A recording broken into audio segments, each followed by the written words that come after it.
weekly values assembly. This is slowly becoming a bit of our routine now, isn't it? And it's so lovely in this, the third week, to welcome everybody together. So whether you are at home or in school with us, it's lovely that we can all come together just for this sort of 20 minutes a week to celebrate our school, our vision, and our values and what's important to us. So there's our vision. I won't read it for you again this week, but just to remind you that it's there and it's something that everyone in our school is passionate about and believes in fervently, and we work very hard to achieve it. It's all about you achieving your potential. That's all it's about.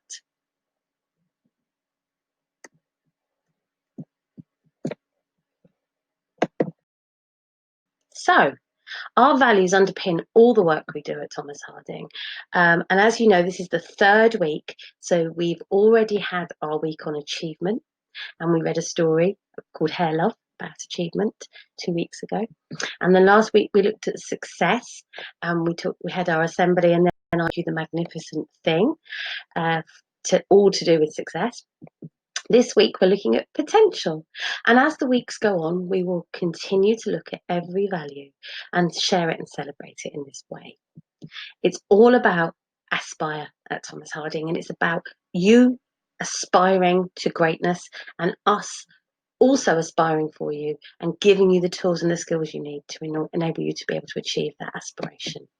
So each week we look at the value and we share an assembly, and then I encourage you to go and listen to the story that I'm reading linked to the value. And this week they're very much meshed together, so I'll be talking about the story in the assembly too. So what is potential?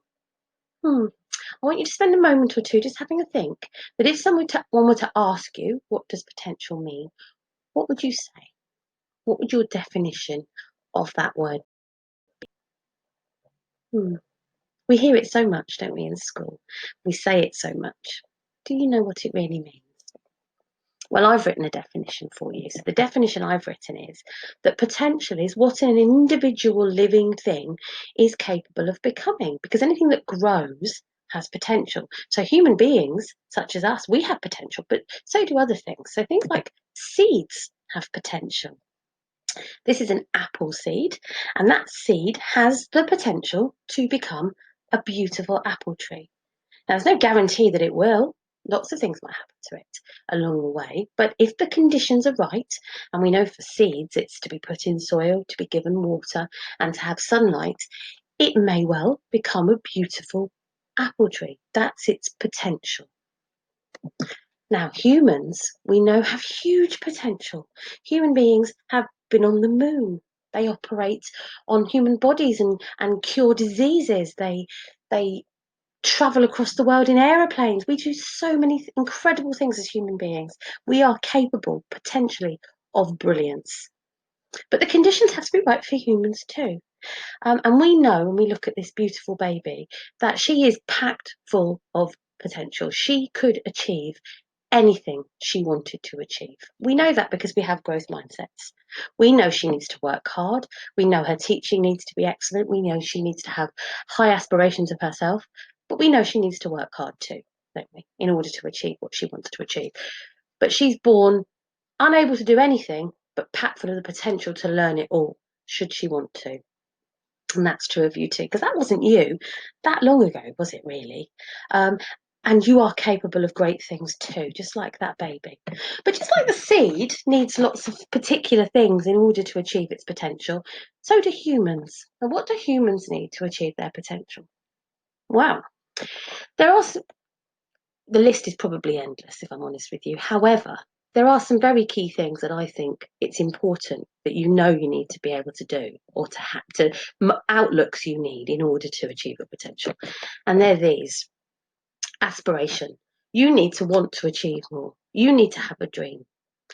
If your dream is to be a doctor, to be a teacher, to be a midwife, to be a taxi driver, to be a writer, to be a journalist, to be a plumber, to be a builder, to be somebody who landscapes gardens, whatever that dream is, you have to have it. To be good, it could be a shorter term aspiration, like we talked the other week. Could be to ride your bike and do wheelies. It could be to skateboard. It could be to draw pictures brilliantly. It could be to write a fantastic narrative story that makes somebody cry because it's so beautiful. Whatever your shorter term aspiration, it's still true. You need to want to achieve more. You have to have a goal. You have to know what you want your potential to be. That self-belief is vital. You've got to know you can do it. You've got to know you can do it. Sometimes even if other people are telling you you can't, you've still got to know you can. Okay? It goes back to that baby. It goes back to your growth mindset. You know you can. You've just got to work hard. And that's where the determination comes in. Okay, so you have to be prepared to work hard. You have to understand that your brain is just as brilliant as everybody else's brain, but nobody learned anything in this whole world without determination, without knowing that they had to put the hours in and the practice in to be able to do it. Okay, and you'll already know that if you're good at something. If you're good at playing the piano or playing the violin or playing football, you'll know that that's because you've done a lot of practice. Okay, you've got to be determined. And sometimes when you're good at something, it doesn't feel like hard work, does it? You can be determined quite easily at football, perhaps because you're good at it and you enjoy it. It's still determination, though. It just doesn't feel like it's hard. Sometimes when we do things we don't like so much, it feels a bit harder. Perseverance is really important. This comes back to resilience, and it's about being independent and not giving up. Other people can't achieve your potential for you. You have to achieve it for yourself. And it's about persevering and asking for help, but you have to do it yourself. You have to be independent. We'll be talking a bit more about that next week when we look at independence. So resilience then. Resilience is that bounce back ability. You persevere and you understand that failing is that first attempt at learning. You have to be resilient.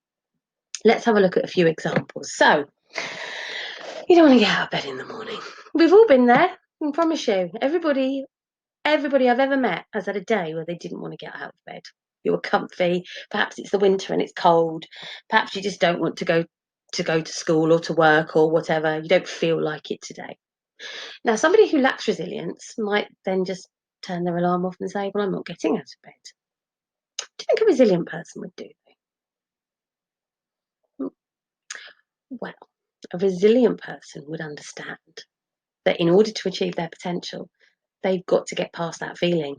So one tip might be to count to 5 and then jump out of bed, 1, 2, 3, 4, 5. Right, getting up. Because they understand that actually you have to. Some things you just have to do.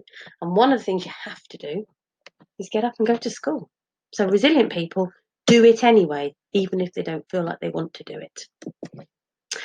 How about if you can't get the answer right to a maths calculation? Your teacher tells you you've got the answer wrong. Well, somebody who doesn't have resilience might just give up, mightn't they? Or they might get sad and cry or stomp their foot and get angry. What do you think a resilient person would do? Well, a resilient person, hopefully you know the answer. A resilient person would work out what they were doing wrong.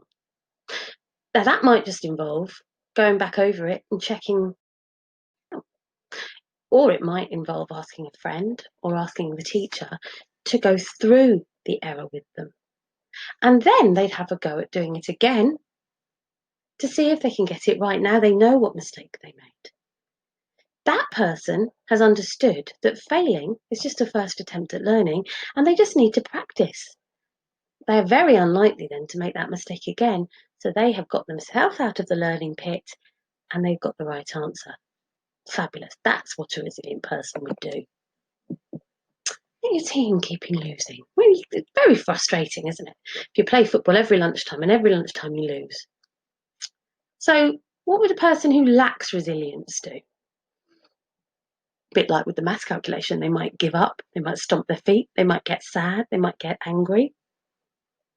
A resilient person, though, just like with the maths calculation, would work out what's going wrong. Perhaps team spirit isn't great, perhaps morale's low, perhaps there are some skills lacking in the team. Perhaps you need to practice some bits more, such as passing or scoring goals. Once you've worked out what the mistakes are and you fix them, you'll start to win. And that's what resilient people know. Keeping on going, persevering. It's like magic. You keep falling over when ice skating. Now, hopefully you know the answer to this now. So I'll show you the last one as well. You can't get the right notes on the recorder or the violin or the flute or the drums or whatever you're playing. The answer to both of these are the same, and hopefully you can now predict them. Resilient people don't give up. They don't get cross. Well, they might get cross. Being cross is quite normal for human beings, isn't it? We all feel like that sometimes.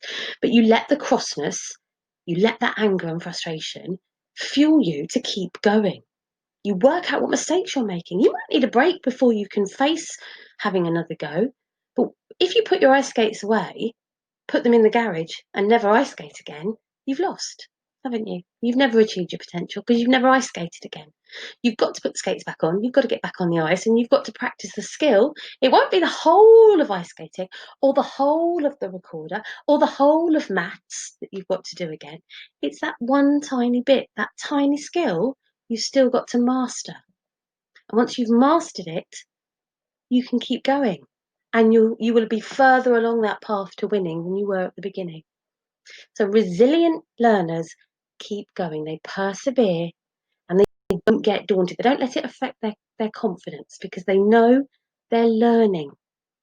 And learning is important if you're going to achieve your potential. You've got to keep going. And adults who are still working and learning are still achieving their potential. All of us are learners. I'm certainly still a learner and I still haven't achieved my potential. I'm still working on it. And so are all the adults I know. So it's important you see yourself as a learner, and you'll always be a learner because learning's fun. Michael Jordan, who, as you know, is hugely famous in American sports, and he is hugely successful. I don't think anybody would argue with that. But he's got a very big growth mindset, and he talks about his growth mindset all the time. And one of his most famous quotes is this, and I love this. It says, "I have missed more than 9,000 shots in my career, and I've lost over 300 games. I've failed over and over again, and that's why I've succeeded."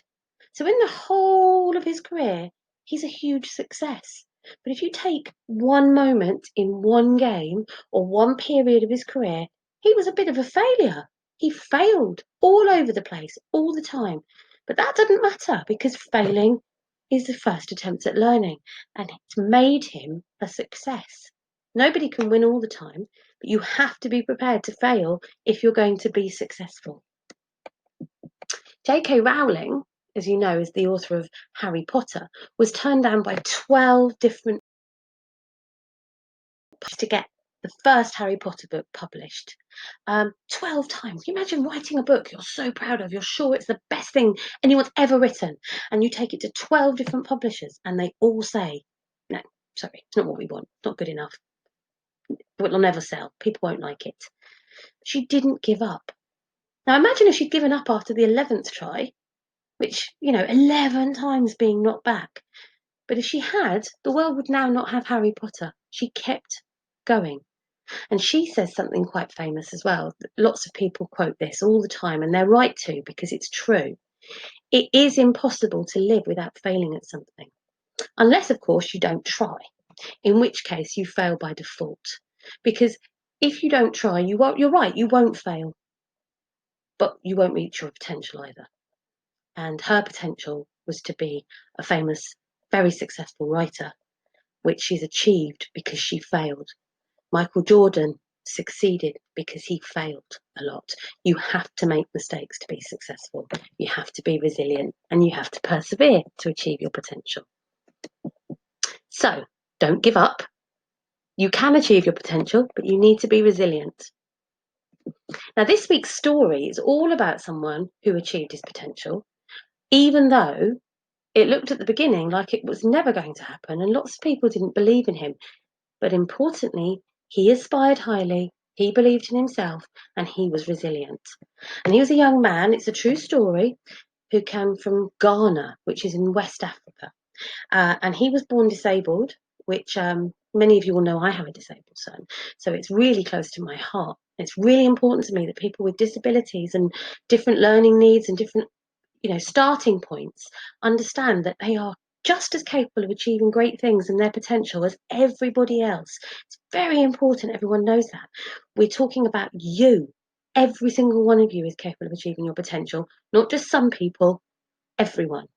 Really important that that comes across today. And his name was Emmanuel. And as I said, he came from Ghana, which is a very poor part of Africa. Lots and lots of people have to work very hard just to feed themselves in that part of Africa. And people with disabilities don't have the support and the structure in society as they do here. There are no special schools and wheelchairs and different facilities available to support them in life. Kind of have to find their own way. But Emmanuel has something that is fantastic, which is he has a mum who believes in him and who aspires highly for him. And she develops that in him so that he does believe in himself. And there he is as a grown-up, having just achieved the big dream that you'll read about in the story. So he's very resilient. He perseveres and he doesn't give up. And this is a short video just to introduce you to Emmanuel. Before you go over and listen.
It's almost like Forrest Gump. You see the guys across the country, all of a sudden thousands of people are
So head over to the YouTube channel and listen to me read the story of Emmanuel's dream, and a young man who was truly resilient, persevered against the odds, and achieved his potential. And he's continuing to achieve his potential in Ghana and around the world, helping other people who have nothing and who are disabled. And be inspired this week to achieve your potential in something and to work hard. And remember, as always, I would love to hear about it. Send videos, photos, screenshots, photographs of work in. I would love to see them, and I'll get back to you if you do that. Fabulous. Have a lovely week. And I'll see you next week for Independence.